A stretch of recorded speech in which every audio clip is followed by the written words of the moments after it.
Hydro power development سے متعلق بین الاقوامی سمپوزیم جاری ہے اور اس وقت مونس صلاحی تقریب سے خطاب کر رہے ہیں. باتیں ہو رہی ہیں، سیاسی لوگ ہیں ہم، ہمارا کام ہے لوگوں کو ملنا، کوئی گھر آئے اس کو ویلکم کرنا، لیکن اس میں جو سب سے امپورٹنٹ چیز ہے نا جی، جو سمجھنے والی ہے سر، وہ یہ ہے کہ سیاسی لوگ تعلقات بناتے ہیں اور تعلقات نبھاتے ہیں. جس طرح ہمارا جناب سے ایک تعلق بنا ہے اور وہ ہم نے نبھانے کے لیے بنایا. تو میری آپ سے گزارش ہے کہ آپ پی ٹی آئی والوں کو ایک دفعہ ذرا تگڑے طریقے سے کہہ دیں، گھبرانا نہیں. Thank you sir.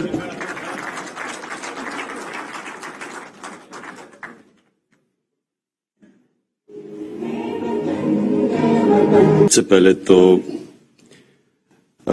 مائیکل راجنس، thank you for that excellent presentation. وہ جو پریزنٹیشن انہوں نے دی، اس سے مجھے پھر سے افسوس ہوا کہ چائنا 5000 بڑے ڈیمز بنا چکا ہے اور ہم نے 1960s کے بعد صرف 1960s میں جو 2 ڈیم بنائے تھے، ہمارے بس وہی ڈیم رہ گئے. اور یہ جو انہوں نے ابھی پریزنٹیشن دی، اس میں یہ بھی افسوس ہوا کہ اس کوتاہی سے، اس کوتاہی کی وجہ سے ہمارے ملک کو کتنا بڑا نقصان ہوا. اور نقصان آج کل جو بجلی کی قیمت ہے، اور جب دنیا میں امپورٹڈ فیول کے اوپر آپ بجلی بناتے ہیں تو جب دنیا میں قیمت بڑھتی ہے، پاکستان میں بھی بجلی کی قیمت بڑھ جاتی ہے، بوجھ پڑ جاتا ہے عوام کے اوپر. اور یہ اگر ہم پانی کے اوپر بجلی بنا لیتے، جو اتنا زیادہ ہائیڈرو الیکٹریسٹی کا پوٹینشیل ہے پاکستان میں، آج ہمیں یہ مہنگائی کا سامنا نہ کرنا پڑتا، کیونکہ جب بجلی مہنگی ہوتی ہے سب چیزیں مہنگی ہو جاتی ہیں. جس طرح جب تیل مہنگا ہوتا ہے تو اس سے بھی ٹرانسپورٹ ساری چیزیں مہنگی ہوتی ہیں، لیکن بجلی، پاکستان میں تیل مہنگا ہونے سے بجلی بھی مہنگی ہو جاتی ہے، کیونکہ آدھی بجلی تیل سے بنتی ہے. تو یہ بدقسمتی سے لانگ ٹرم پلاننگ نہ ہونے کی وجہ سے آج ہم ان مسئلے مسائل میں پڑے ہوئے ہیں. جو ملک جو سب سے تیزی سے دنیا میں آگے بڑھ رہا ہے، اس کی سب سے بڑی طاقت ان کی لانگ ٹرم پلاننگ ہے. آگے کا سوچتے ہیں، الیکشن کا نہیں. ہم جس طرح ہم 5 سال میں الیکشن ہونا ہے تو اس میں جو بھی کرنا ہے اسی میں، جب تک 5 سال میں وہ نہیں نظر آتا تو بناؤ نا. چائنا کی طاقت یہ ہے کہ ان کی لانگ ٹرم پلاننگ ہے. اور ہم اپنی حکومت کا میں کہنا چاہتا ہوں کہ مجھے بڑا فخر ہے اس چیز پہ کہ ہم نے بجائے سوچنے کے الیکشن کا، ہم نے آگے کی پلاننگ کی ہے. اور اسی لیے یہ جو آج ڈیکیڈ آف ڈیمز کو ہم سیلیبریٹ کر رہے ہیں آج، یہ اسی وجہ سے ہے کہ ہم نے سوچا کہ ہمیں واٹر سٹوریج چاہیے. ہمارا آگے ابھی بھی صوبوں کے بیچ میں پرابلمز ہیں. وہ کہتے ہیں کہ جی ہمارا پانی کم ہو گیا اور آپس میں پانی کا ایشوز بنا ہوا ہے. تو آگے جا کے تو جو جس تیزی سے ہماری آبادی بڑھ رہی ہے، ہمیں تو اور زیادہ زمین کو کاشت کرنا پڑے گا. اور اگر جب سٹوریج ہی نہ ہو تو ہم زمین کو کاشت کیسے کریں گے؟ ہمارے پاس زمین پڑی ہے ڈی آئی خان میں، زرخیز زمین پڑی ہے، صرف پانی کی ضرورت ہے. اور وہاں پختونخوا کو کبھی ضرورت ہی نہ پڑے کسی اور صوبے سے گندم یا اناج کو امپورٹ کرنے کی، اگر وہ ڈی آئی خان کے اندر ہم اس زمین کو پانی دے دیں. اسی طرح بلوچستان میں لاکھوں ایکڑ زمین پڑی ہے جو اگر پانی مل جائے تو وہ سارا اس ملک پہ ہم ایکسپورٹ کر سکتے ہیں، گندم اور کاٹن. اور پھر تھر کے اندر زمین پڑی ہے. تو ہمارے پاس زمین پڑی ہے، پانی کی کمی ہے. اور بدقسمتی سے پانی کی کمی اس لیے ہے کہ ہم نے سٹوری نہیں کیا پانی کو. تو یہ جو 10 سال کی ڈیمز ہے، اس سے سٹوریج دگنی ہو جائے گی. پھر جو دنیا کو سب سے بڑا مسئلہ فیس ہو رہا ہے کلائمیٹ چینج کا، وہ بھی ایڈریس ہو جاتا ہے اس سے. جب آپ صاف بجلی بناتے ہیں پانی سے تو کلائمیٹ چینج کا بھی ایشو ختم ہو جاتا ہے، کم ہو جاتا ہے. یعنی اپنے ملک میں ہم اس کو کمبیٹ کر سکتے ہیں.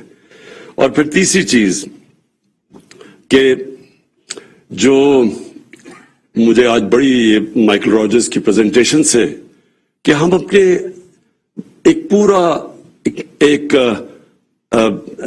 کارڈز پروڈیوس کر رہے ہیں اپنے انجینئرز کے. ان کی ٹریننگ ہو رہی ہے صاحب. ایک بہت بڑی ہماری یوتھ تیار ہو رہی ہے جس کی ایکسپرٹیز ہوگی ڈیم بلڈنگ میں. اور اس کے ساتھ ساتھ میں ایک بھی چیز کہوں کہ جو ٹنل ٹیکنالوجی ہے، یہ جو ڈیمز میں نے جب جا کے دیکھا ہے، جنرل مزمل نے دکھایا ہے، تو جو ٹنل ٹیکنالوجی ہے یہ بھی بہت پاکستان میں ضروری ہے. اور میں آپ کو بتاؤں یہ ایک اور چیز کے لیے بہت ضروری ہے، ٹورزم.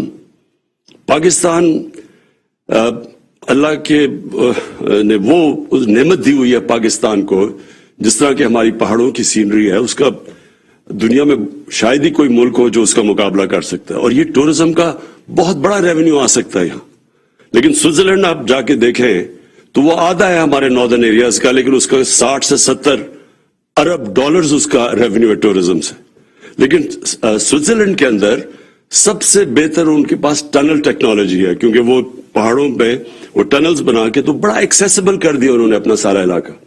تو اس کا جو اگلا ہمیں فائدہ ہوگا ڈیمز کی، یہ جو اب جس تیزی سے اب ٹنل ٹیکنالوجی پاکستان سیکھ رہا ہے، تو اس سے انشاءاللہ یہ آگے بھی اس کے بہت بڑے ہمارے فائدے ہوں گے. مونس الہی صاحب، آپ نے بات کی کالا باغ ڈیم کی. اس پہ کوئی شک نہیں کہ پاکستان کو سٹوریج کی ضرورت ہے، اور اس پہ کوئی شک یہ بھی نہیں کہ وہ بہت اچھی سائٹ پہ ہے کالا باغ ڈیم، ہے تو میرے حلقے میں میاں والی میں. لیکن صرف ہمیں ایک ایشو ہے، ہمارے سندھ کے ہمارے بھائی ہیں، ان کو ہمیں جب تک ہم ان کو کنونس نہیں کریں گے، جو پاکستان کے خلاف قوتیں وہاں کام کر رہی ہیں وہ ان کو استعمال کریں گی کہ جی ان کا پانی چوری ہوگا. تو یہ کہ ہم نے پوری کیمپین کرنی ہے، ان کو سائنٹیفکلی بتانا ہوگا کہ یہ جب اگر کالا باغ ڈیم بنے گی تو ان کو کوئی نقصان نہیں ہوگا بلکہ فائدہ ہوگا. لیکن اس سے پہلے اگر ہم یہ شروع کریں گے تو جو لوگ انتشار پھیلانا چاہتے ہیں وہ اس کو استعمال کریں گے. تو میرا یہ پوائنٹ ہے اس چیز کے اوپر، کیونکہ ہم ایک فیڈریشن اور ہماری کوشش ہونی چاہیے کہ فیڈریشن میں ساری قوم کو، سارے صوبوں کو ساتھ لے کے چلے. میں آخر میں مونس، آپ نے بڑی اچھی بات کی. آپ نے کہا کہ تحریک انصاف کو گھبرانا نہیں چاہیے میٹنگ سے. دیکھیں، تحریک انصاف کی تو میں نے ایسی ٹریننگ کروائی ہوئی ہے 25 سال میں، انہوں نے ایسے مشکل وقت دیکھے کہ تو وہ تو بیٹل ہارڈنڈ ہو چکے ہیں. لیکن جو گھبرائے ہوئے ہیں نا، ان کو اب چودھری صاحب کی صحت کا خیال آ گیا. چودھری صاحب، میں سمجھتا ہوں پاکستان کے وہ پولیٹیشین شاید ہی کسی کے پاس وہ سکلز ہو پولیٹکس کے جو چودھری شجاعت کے پاس ہے. اور لیکن ان کو یاد آ جانا ہے ایک دم کہ ان کی صحت کے اوپر، یہ وہ لوگ ہیں جو وہ گھبرائے ہوئے ہیں. جو گھبرائے ہوئے ہیں وہ آج کل 20 سال پرانی اپنے جو ورکرز کی، اپنے جو MPs MNAs کی فوتگیاں ادھر بھی جا رہے ہیں آج کل، ان کو یاد آ گئی ہے، تو اس لیے وہ گھبرائے ہوئے ہیں. ہمارا اس وقت آپ کے اوپر، آپ کی فیملی کے اوپر پورا اعتماد ہے. جناب جنرل مزمل، میں آپ کی ایک چیز کی خاص طور پہ تعریف کرتا ہوں. آپ کے اندر جو پیشن ہے، جس جنون سے آپ یہ پروجیکٹس کے پیچھے لگے ہوئے ہیں، میں نے کبھی بھی کسی کو اس طرح ایک ملک کا سوچ کے، ایک جہاد سمجھ کے کام کرتے نہیں دیکھا. تو میں آج خاص طور پہ آپ کو خراج تحسین پیش کرتا ہوں.